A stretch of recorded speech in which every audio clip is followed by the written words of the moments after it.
Auzubillahi minasyaitonirrajim. Berlindung kepada Allah dari godaan setan yang terkutuk. Bismillahirrahmanirrahim. Dengan nama Allah yang Maha Pengasih lagi Maha Penyayang.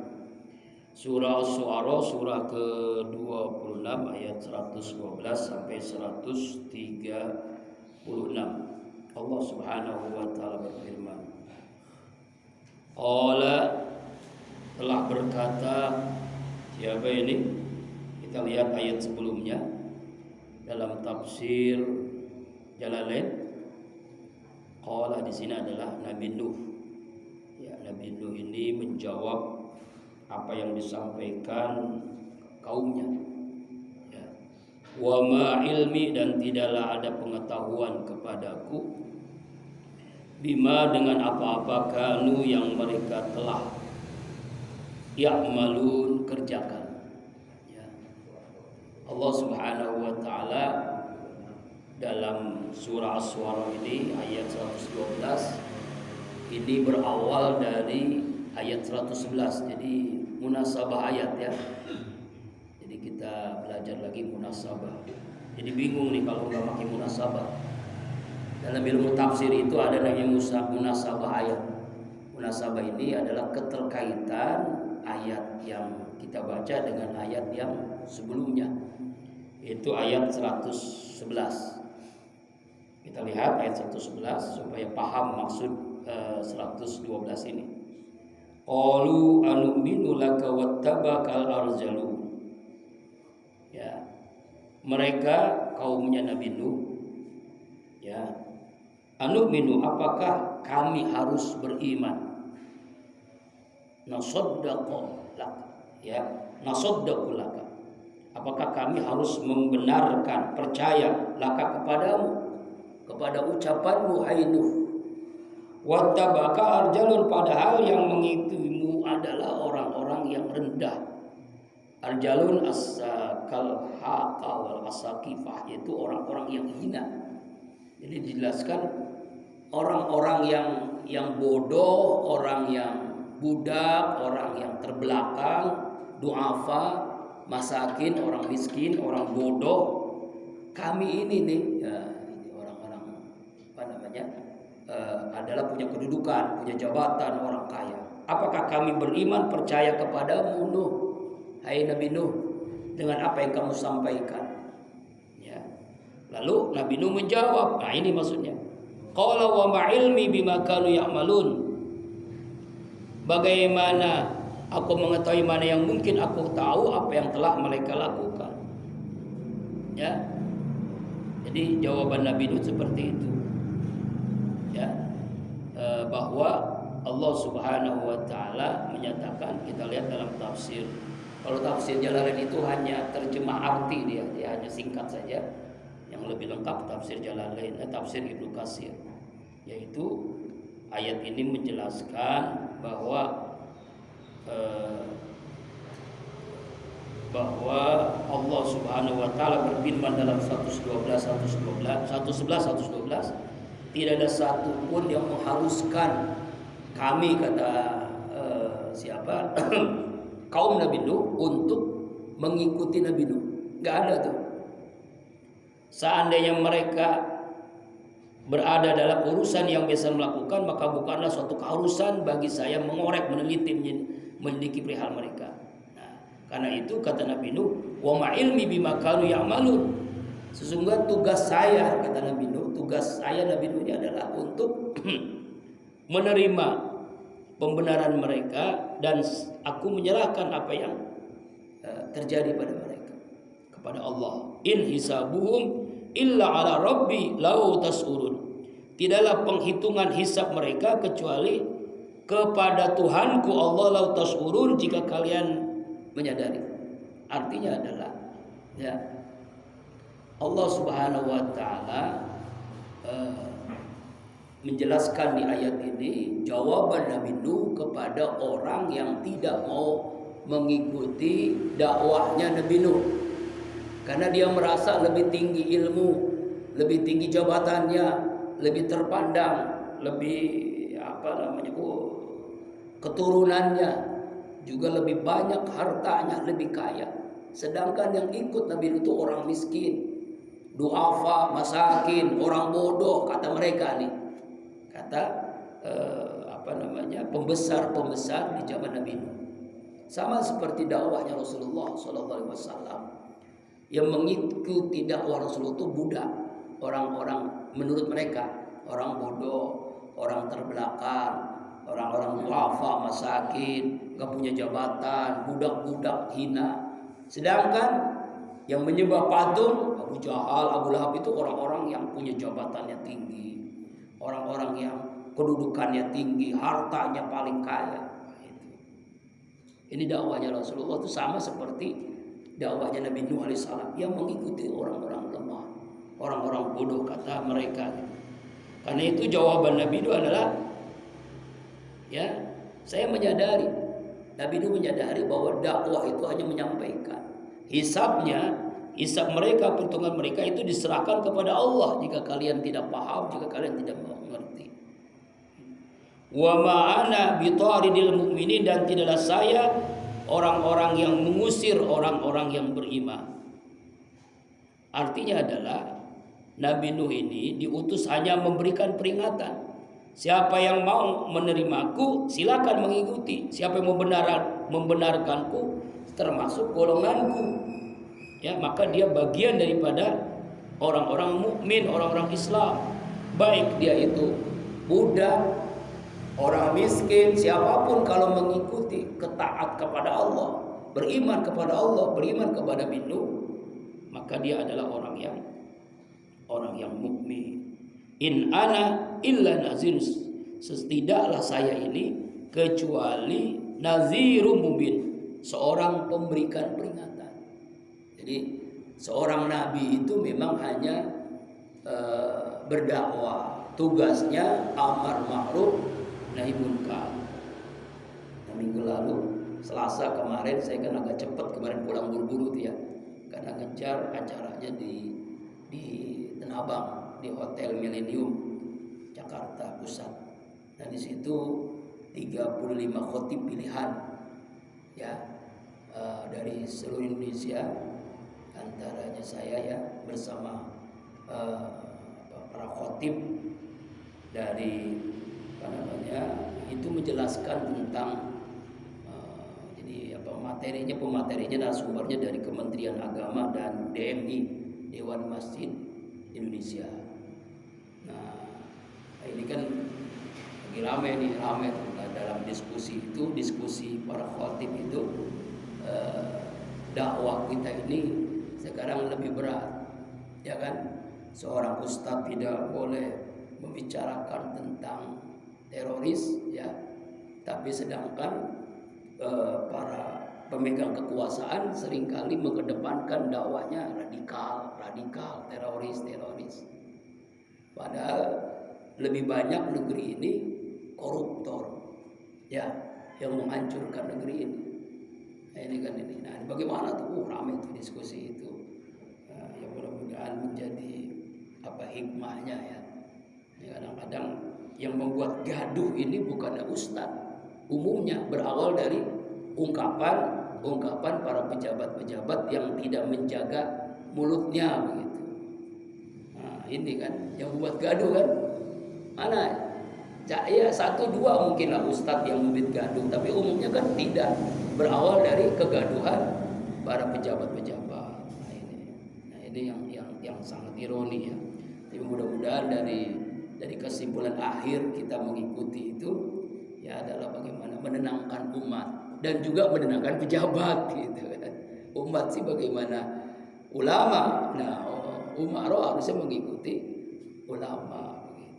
Ini banyak hikmah yang didapatkan, banyak ilmu sebenarnya, intinya adalah ilmu. Nah seperti yang dilakukan para nabi juga begitu, mengalami tantangan dakwah ini bukan dari orang-orang rakyat kecil, bukan. Tantangan dakwah ini siapa? Para pejabat-pejabat. Jadi ternyata bukan zaman sekarang, bukan yang dialami oleh Habib Rizik, oleh Ustaz Abdul Somad saja. Nabi-nabi pun mengalami tantangan yang besar. Ya, masuk Singapura diusir, ya kan, di penjara 1 jam. Itu sekelasnya Ustaz Abdul Somad ya. Ya Allah, apalagi Ustaz kampung ya. Nah ini kan ini dakwah ini memang tantangan dan lebih berat di zaman sekarang. Tapi Nabi dulu lebih mengalami apa yang dilakukan dakwahnya para nabi. Nah seperti Nabi Nuh ini kan, ini Nabi Nuh ini jadi ayat ini membicarakan tentang kisah Nabi Nuh bagaimana beliau berdakwah berat. Yang mengikutinya orang-orang yang budak-budak, orang miskin, orang-orang yang dikatakan orang bodoh, orang terbelakang. Sedangkan para pejabat-pejabatnya, orang kaya-kaya yang pembesar-pembesar itu nggak ada yang ikut, termasuk anak kandungnya sendiri. Ya, itu kan dalam sejarah nanti kita bagaimana anak kandungnya sendiri tidak mau mengikuti bapaknya. Inilah jadi pelajaran bagi kita. Ternyata ada anak nabi yang masuk neraka. Ada kan? Yaitu diantaranya anak Nabi Nuh alaihissalam. Jadi jangan kita merasa wah keturunan Habib ini jadi Habib, keturunan Kiai jadi Kiai, belum tentu Pak. Atau keturunan preman jadi preman, belum tentu. Bisa jadi dia preman tapi karena taubat anaknya jadi Kiai. Bisa banyak itu terjadi. Ya, Ustaz Arifin anak seorang banker, apa namanya itu kalau orang kerja di bank apa tuh? Hah? Iya, bapaknya itu pegawai negeri kerja di bank, anaknya jadi kiai kan, aneh kan? Gak nyambung kan? Nah itulah kalau Allah sudah takdirkan. Ayahnya Ustaz Arif itu almarhum Haji Ilham Marzuki itu seorang pekerja bank BNI. BNI itu dulu belum ada syariah, BNI 46. Nah itu pegawai negeri anaknya jadi kiai. Nah, jadi nggak ada yang aneh kalau Allah sudah takdirkan. Jadi artinya memang itulah prosesnya panjang. Ini pentingnya doa. Jadi jangan kita putus asa Pak. Terus kita mendidik anak kita penerus generasi yang dibanggakan oleh kita, menjadi kebanggaan kita dunia dan akhirat. Masya Allah. Nah ini. Nah Nabi Nuh ini berat dakwahnya nih, ditantang terus oleh para pembesar, orang-orang kaya waktu itu. Kalau mereka berkata, nah ini lebih parah lagi nih ya. La illam tantaya Nuh la takuna minal marjumin. Sungguh jika tidak kamu menghentikan ajakanmu tuh. Hai Nuh, jika kamu gak berhenti dakwah nih ya, kata para pejabat, para orang kaya, para pembesar, ya Nuh wahai la takuna minal marjumin. Sungguh kamu benar-benar menjadi orang-orang marjumin. Marjumin ini adalah orang-orang yang dilempari dengan batu, artinya sampai mati. Kamu termasuk orang-orang yang kami akan hukum mati, marjumin. Dengan cara apa? Dirajam. Rajam itu kan hukuman kalau di dalam syariah ketentuan pidana Islam, Rasulullah SAW itu kan orang berzina. Ada hukum had, jilid, ada hukum rajam. Kalau jilid itu hukuman cambuk. Kalau rajam hukuman dia dilempari dengan batu sampai mati. Kalau jilid ini hukuman dicambuk bagi orang yang berzina, yang masih bujana atau masih gadis, belum punya suami, belum punya istri, belum pernah nikah. Ini hukumnya rajam, cambuk. Yang di Aceh itu kan, di Aceh kan dicambuk tuh. Tapi itu masih pelan, itu pakai baju berapa lapis itu juga. Itu juga cambuknya nggak kencang, cuma malu aja, malu di hadapan orang-orang lihat semua. Nah kalau hukum rajam ini orang yang berzina udah punya suami, udah punya istri, atau juga LGBT, apa itu? Lesbian, homoseksual itu sama tuh rajam, bukan cambuk, bukan rajam. Caranya adalah buat lobangnya sesuai dengan tubuhnya gitu kan, tapi kepalanya disisain, jadi tinggal kepalanya di lehernya sampai kepala tuh. Setiap orang lempari dengan batu sampai mati. Itu rajam tuh. Kejam tuh hukum Islam. Wah, kejam katanya. Coba lihat hikmahnya. Kalau itu dilaksanakan, gak ada di negeri ini pezina, gak ada orang berzina, gak ada yang kumpul-kumpul. Para ketakut, gak ada WTS, gak ada kumpul-kumpul malam, gak ada jablay, gak ada. Takut kan? Gak ada. Tapi apa akibatnya? Lebih hebat. Kalau misalnya raja mati cuma orang yang melakukan. Tapi kalau sekarang apa? AIDS, raja singa, penyakit yang menular, macam-macam. Gara-gara apa? Homoseksual, lesbian, zina bertebaran di mana-mana. Itu ya. Kalau lihat hikmahnya begitu Pak. Jadi jangan lihat hukum Islam kejam. Padahal dia belum tahu hikmahnya. Inilah perjuangan-perjuangan anggota DPR yang masih melempem ya. Di negeri ini perjuangan bagaimana pidana Islam ini masuk ke KUHP kita masih perjuangan. Nah, orang-orang syariah itu semua udah ulama tuh, Pak. Tapi masih diketok masih dihitin terus. Di ungkapannya hukum Islam kejam, hukum Islam tidak manusiawi, melanggar HAM. Tapi alhamdulillah sih walaupun belum, kalau di negara-negara Brunei itu kan itu sudah tuh Pak.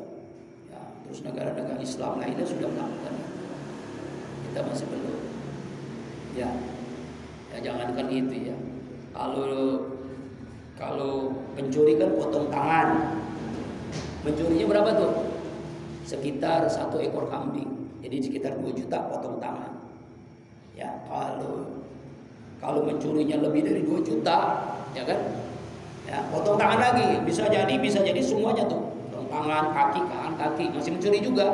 Ya potong kepala. Membunuh potong kepala. Tapi kalau di Indonesia bukan potong tangan, bukan potong kepala, potong tahanan. Ya, betul ya. Padahal mencurinya bukan 2 juta, 2 triliun, bahkan lebih dari itu. Iya, tete lah ya. Alhamdulillah ini. Ya Allah. Nah, ini marjumin loh. Makanya kata dalam ayat ini menjelaskan Nabi Nuh ini kalau masih terus berdakwah akan dirajam sampai mati. Marjumin. Ternyata hukum rajam itu bukan hanya syariat Islam, di zaman Nabi Nuh sudah ada. Sebelum Islam pun sudah ada hukum rajam itu. Hukum rajam itu Masya Allah. Saya pernah lihat video tuh Pak di YouTube. Hukum rajam itu benar, itu di negara mana nggak tahu tuh, di Afghanistan atau di mana itu benar Pak. Tapi nggak diiniin, orangnya nggak dimasukin. Cuma setiap orang bawa batu dilempari orang itu. Karena dia pun ikhlas, saya ikhlas dirajam. Dia ikhlas karena saya pernah berzina. Orang itu ngomong begitu, dia ikhlas dirajam. Supaya nanti di akhirat gak disiksa oleh Allah. Lebih baik saya mati di dunia karena dirajam. Saya taubat kepada Allah, taubat saya gak diterima kalau saya gak dirajam. Begitu tuh, ada itu videonya tuh. Lupa saya pernah lihat di YouTube. Satu-satu orang ada yang, tapi itu gak tega. Ada yang, ngeliatin gak tega dah. Melempari batunya kecil. Ada yang lagi langsung batu yang gede banget. Langsung mati orang. Kesel kali ya. Yang gede banget. Tapi dia ikhlas, orang itu ikhlas. Jadi senyum, setelah meninggal pun senyum. Wah, indah surga indah. Karena dia ikhlas dirajamnya. Taubatnya diterima oleh Allah. Jadi kalau berzina, taubat belum dirajam, belum dijilid, belum diterima oleh Allah. Tapi kalau hukum Islam belum, ya inilah pentingnya hukum Islam. Kita belum ada hukum Islam. Iya. Apalagi orang homoseks itu hukum mati, Pak. Homoseks itu hukum mati, bukan cambuk, hukum mati. Selama dengan pezina yang udah nikah. Indonesia kan malah dikasih panggung. Astagfirullahaladzim. Qala, apa jawaban Nabi Nuh? Rabbi ya Allah Tuhanku, inna qaumi kadzdzabun. Sungguhnya kaumku ini telah mendustakanku. Dia ngadu sama Allah. Ya Allah ya Rabb. Ya Nabi Nuh ngadu ini kepada Allah. Ya, dia berdakwah awalnya sembunyi-sembunyi, lalu terang-terangan, ya supaya menyembah Allah. Ya Allah, ya Rabbana, umatku ini begini, ya Allah, mendustakan, gak percaya dengan aku, ya Allah. Ya, Allah Akbar. Lalu faktah baini wa bainahum fathan wa najini wa mamnaya minal mu'minin. Faktah, putuskanlah baini di antaraku wa bainahum, dan di antara mereka, fathan wa najini wa mamnaya minal mu'minin. Keputusan hukum, selamatkan aku dan orang-orang bersamaku dari di antara orang-orang yang beriman. Doa nih, Nabi Nuh berdoa. Ya Allah ya Rabbana, Tuhanku, ya Allah ya Rabbi. Orang-orang itu enggak percaya denganku. Karena itu ya Allah, putuskanlah. Ya, maksudnya bebaskanlah ya, supaya dia jangan terjebak oleh ancaman para pejabat, ancaman dari para pembesar-besar orang-orang kaya zaman itu. Ya, dia minta kepada Allah Subhanahu wa taala, selamatkan aku dan juga orang yang bersamaku, artinya umatku, selamatkan juga ya Allah. Lalu apa? Allah perintahkan kan bikin perahu dan sebagainya kan? Ya, bikin perahu, bikin kapal yang besar. Jadi Nabi Nuh dan umatnya yang taat ya naik ke kapal itu ya agar diselamatkan oleh Allah. Lalu terjadilah banjir besar. Lalu ayat 119, fa'anjainahu, lalu kami selamatkan Nuh wa mamma'ahu, dan bersamanya. Orang bersama siapa? Orang mukmin, orang-orang yang beriman. Fil fulkil masun, di dalam kapal yang penuh muatan. Orang-orang beriman, binatang-binatang, burung. Ya, semua binatang-binatang tuh, tapi semuanya berpasang-pasangan, Pak. Kucing betina jantan, harimau betina jantan. Pokoknya kayak kebun binatang lah. Nah, itu coba aja lihat di Google, dipincet kapal Nabi Nuh. Itu bagaimana bentuknya. Jadi ada berapa tingkatan gitu kan. Kalau mau rumah mah kayak udung bertingkat gitu, bawahnya binatang, makanan, kemudian manusia, kemudian macam-macam lah itu, berapa tingkat itu. Ya, Masya Allah. Ya itu. Mas'ul, penuh semuanya, penuh dengan orang-orang beriman. Summa aqrara ba'dul baqin, kemudian kami tenggelamkan. Ya setelah Allah selamatkan Nabi Nuh dengan kapalnya, al-baqin, orang-orang yang tersisa. Siapa? Orang-orang yang tidak naik kapal, semuanya mati. Semuanya meninggal dunia, orang-orang yang tidak naik kapal Nabi Nuh alaihissalam, termasuk juga anaknya, putranya. Ya, karena dia tidak mau naik kapal, karena dia menyangka ketika ditarik oleh Nabi Nuh, dia nggak mau. Ya, ayahku, saya tidak akan tenggelam, saya akan naik gunung ini nih, puncak. Oh, makasih Bang, jazakumullah. Ya, naik ke gunung. Orang kan kalau tsunami kan naik ke gunung kan, supaya apa? Tidak akan kena tsunami. Sedangkan tsunami-nya Nabi Nuh lebih daripada tsunami. Semua daratan waktu itu air semua. Banjir besar, banjir bandang. Jangankan manusia, jangankan tumbuh-tumbuhan, yang paling tinggi tumbuhan misalnya pohon kelapa pun tenggelam. Jangankan pohon kelapa, gunung aja tenggelam. Bagaimana manusia? Jadi semuanya tuh air semua. Jadi sedasar-dasarnya banjir zaman sekarang tidak sedasar banjirnya Nabi Nuh alaihissalam, kecuali nanti ya kiamat baru tuh. Ya, alhamdulillah, mudah-mudahan kita nggak ngalamin ya. Inna fi dzalika laayah, ayat 121. Sesungguhnya demikian itu adalah tanda-tanda kekuasaan Allah. Wa ma kana aktsaruhum mu'minin, tidaklah kebanyakan mereka beriman. Ya, tanda-tanda kekuasaan Allah memberikan begitu dahsyatnya kejadian itu, tapi kebanyakan mereka adalah tidak mau beriman kepada Allah Subhanahu wa ta'ala. Ya, Allah. Wa inna rabbaka lahuwal azizur rahim, dan sesungguhnya Tuhanmu Allah lahuwal azizur rahim, sungguh pasti benar-benar Maha Aziz, Maha Perkasa, Maha Ar-Rahim, lagi Maha Penyayang. Ain, kalau ain berarti judul baru lagi, paragraf baru. Sudah selesai kisah Nabi Nuh. Kemudian kisah berikutnya adalah kisah siapa ini? Kisah kaum Ad. Kazzabat adunil mursalin, telah mendustakan kaum Ad yang kami utus para rasul, para utusan Allah kepada kaum Ad. Siapa ini? Kaum Ad ini adalah kaumnya Nabi Hud alaihissalam.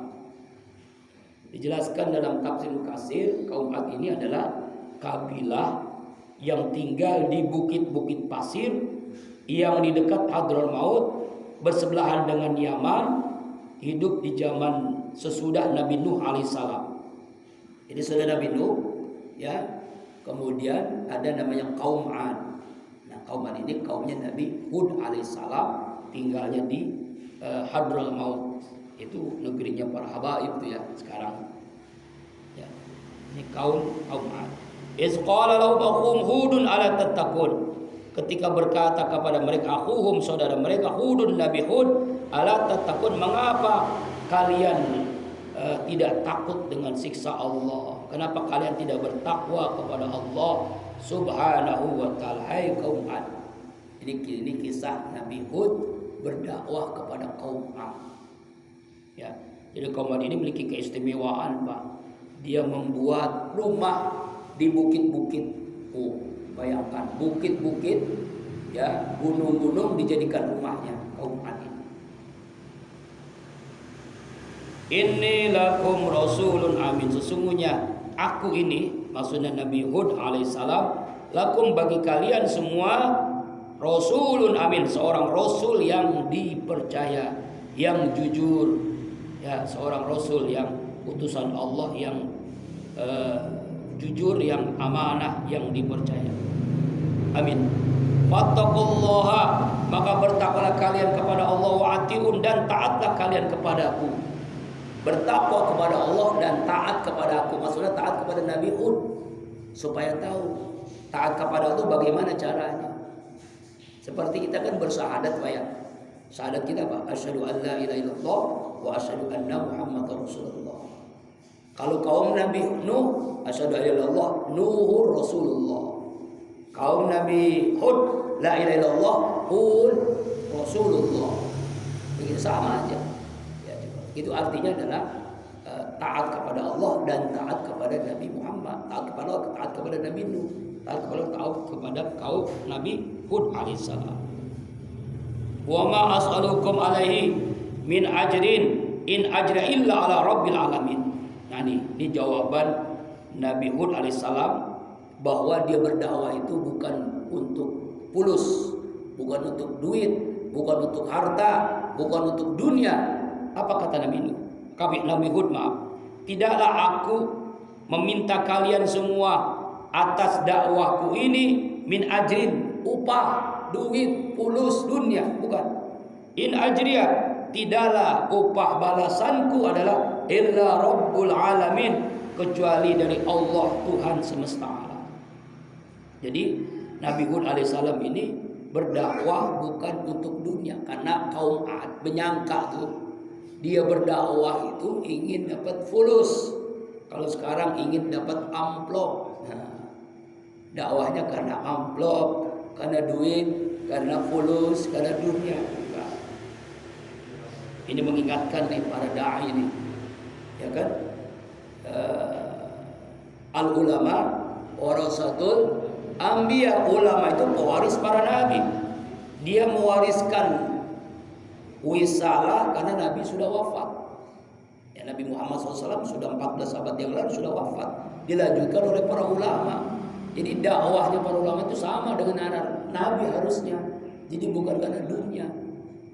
Dulu kan saya pernah jelasin waktu mendapatkan ilmu di Temboro Al-Fattah pesantren, yang waktu setiap Ramadan itu sholat tarawihnya luar biasa.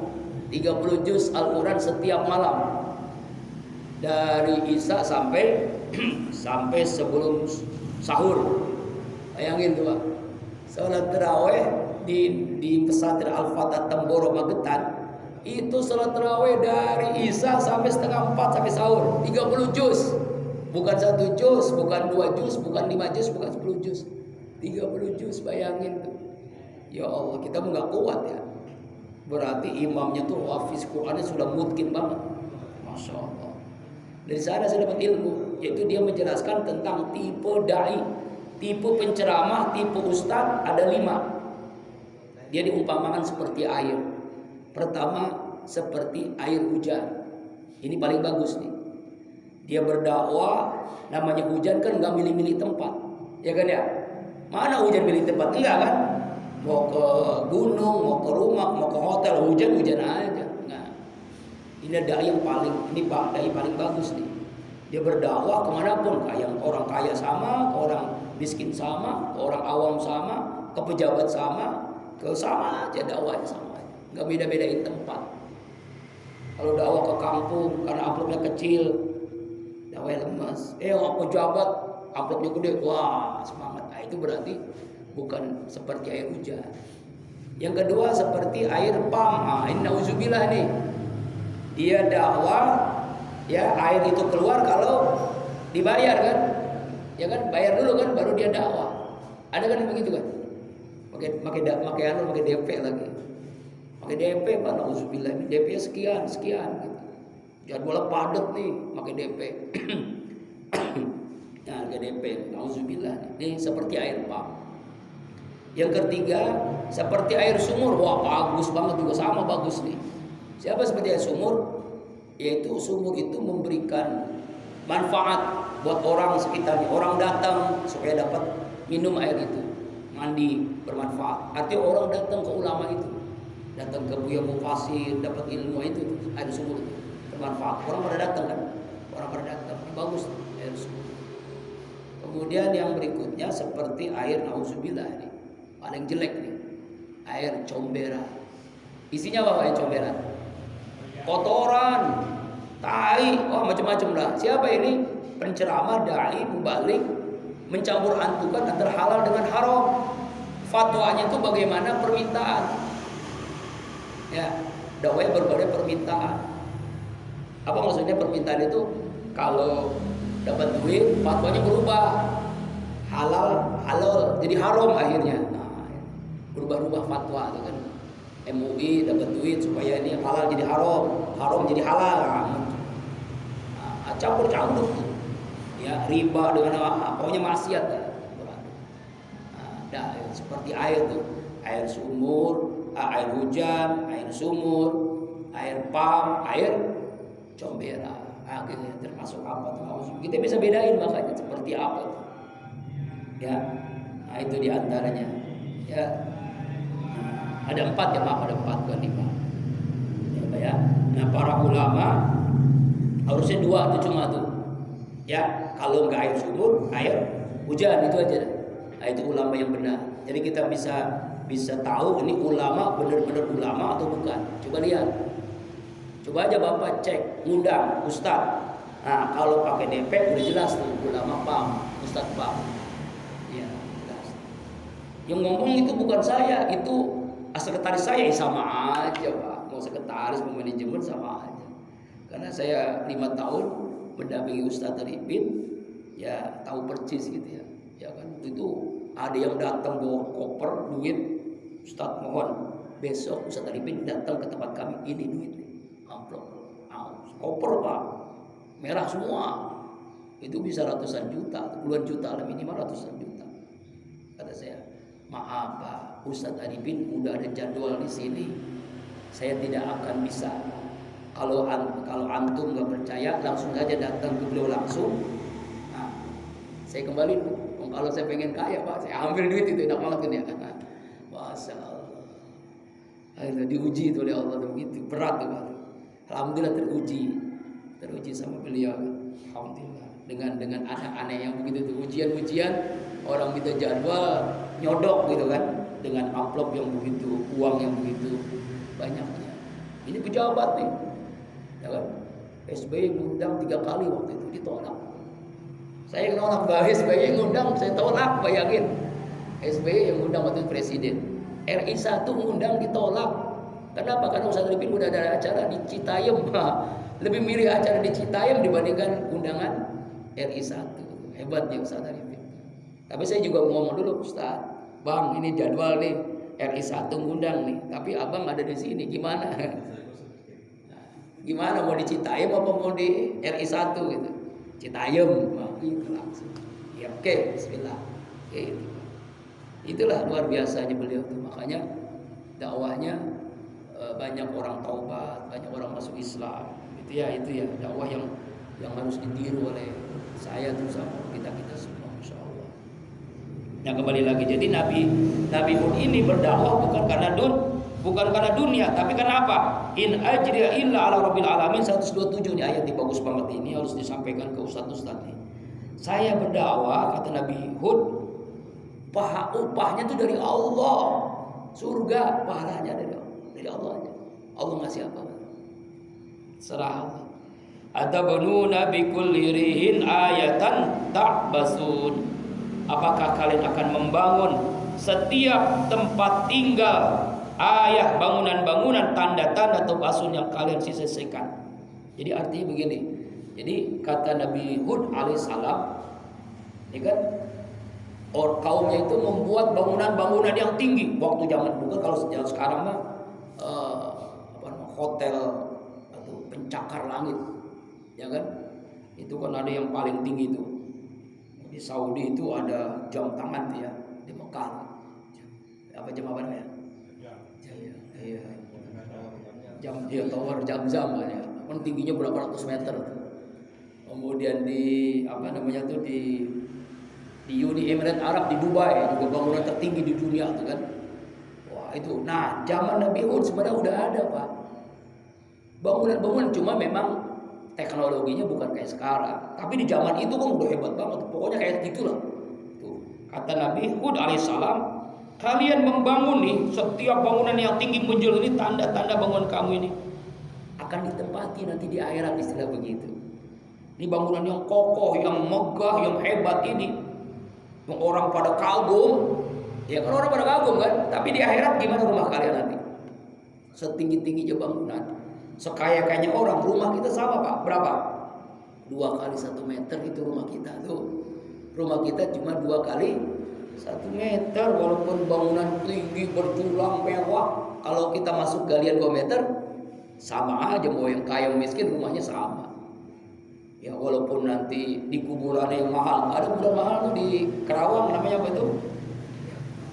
Itu bayarannya Pak. Kalau kita kan di sini misalnya bayar baru berapa juta kan ya, cuma ratusan ribu. Kalau di sana ratusan juta bahkan miliaran kapling kuburan. Apa gara-gara kapling kuburan yang mahal begitu malaikat Munkar Nakir nggak mau nanya? Sama aja Pak, malah lebih bisa jadi lebih sadis lagi. Allah. Iya, dari mana tuh duit lo katanya ya, miliaran ini beli kapling kuburan gitu ya Allah. Nauzubillah min dzalik. Coba di sana kan ke Kerawang. Masya Allah. Wa tattakhijuna masaniya la'allakum takhludun. Ya, kalian membuat benteng-benteng dengan harapan kalian akan kekal, katanya kan. Tuh. Benteng-benteng itu bangunan yang bagus-bagus, yang kuat-kuat, kalian akan kekal tuh. Kalian akan selama-lamanya kekal di dunia gitu ya. Tower-tower ya. Ya, bangunan-bangunan yang kokoh-kokoh hebat nih. Jadi teknologi sudah hebat di zaman Nabi Hud alaihissalam. Wa batastum barin, dan jika kalian membunuh, berkali-kali membunuh, memukul jabarin orang-orang kejam. Ya. Jadi artinya tuh orang-orang kaum Nabi Hud alaihissalam ini membuat benteng-benteng yang dengan benteng-benteng ini bisa menyiksa orang-orang sebagai orang-orang yang kejam, yang bengis. Artinya dengan karena saking hebatnya bangunan yang kuat itu. Ya. Fattaqullah. Nabi Hud berkata, bertakwalah kalian kepada Allah, wa ati'u, dan taatlah kepadaku, sembahlah Allah, taat kepadaku, kata Nabi Hud alaihissalam. Wattaqul ladzi amaddakum bima ta'lamun, takutlah kalian kepada zat yang telah memberikan kepada kalian apa yang kalian ketahui. Ya, arti kalian itu mampu membuat bangunan begitu, tapi jadilah orang yang taat kepada Allah. Ya. Amaddakum bi an'ami wa banin, Allah telah memberikan kalian anugerah hewan-hewan, anak-anak, artinya karena harta mereka itu makin banyak. Kekayaan, atau kekayaan apa? Punya hewan yang banyak, kambing yang banyak, sapi yang banyak, onta yang banyak, kebun-kebun yang banyak, anak-anak itu. Wa jannatu wa uyun, dan kebun-kebun, wa uyun, dan mata air, sungai-sungai. Artinya kekayaan mereka itu luar biasa. Inni akhafu alaikum azab yaumin azim. Sesungguhnya aku, kata Nabi Hud, takut menimpa kalian azab yang sangat pedih pada hari kiamat nanti. Ya, inilah Allah melalui Nabi Hud memberikan peringatan. Ya, walaupun kalian ini Allah telah menganugerahkan begitu banyaknya bangunan yang kuat, bangunan yang kokoh, ya, peternakan yang banyak, uang berlimpah, anak-anak yang banyak, sungai-sungai yang bagus, kebun-kebun yang bagus, tapi takutlah kalian kepada Allah, azab yang sangat pedih. Kalau mereka berkata, sawaun alaina, sama saja bagi kami, awazazta, apa kalian memberikan nasihat, apakah kau memberikan nasihat am lam takun minal wa'izin, ataukah kamu menjadi orang-orang pemberi nasihat? Kata mereka nih, jawaban mereka nih. Jawaban kaum Ad kepada Nabi Nuh sama saja. Mau kalian, mau engkau Hud ngomong berbusa-busa atau kamu ngomong diam aja, ya kami tidak akan taat kepada Allah. Nauzubillahi min zalik. Bagaimana kelanjutan kisah kaum Ad di zaman Nabi Nuh alaihissalam? Insyaallah kita lanjutkan Selasa depan 137 insyaallah. Mohon doanya, belum ada dapat kloter untuk yang mandiri. Jadi ada yang nanya, Ustadz berangkat kapan gitu ya.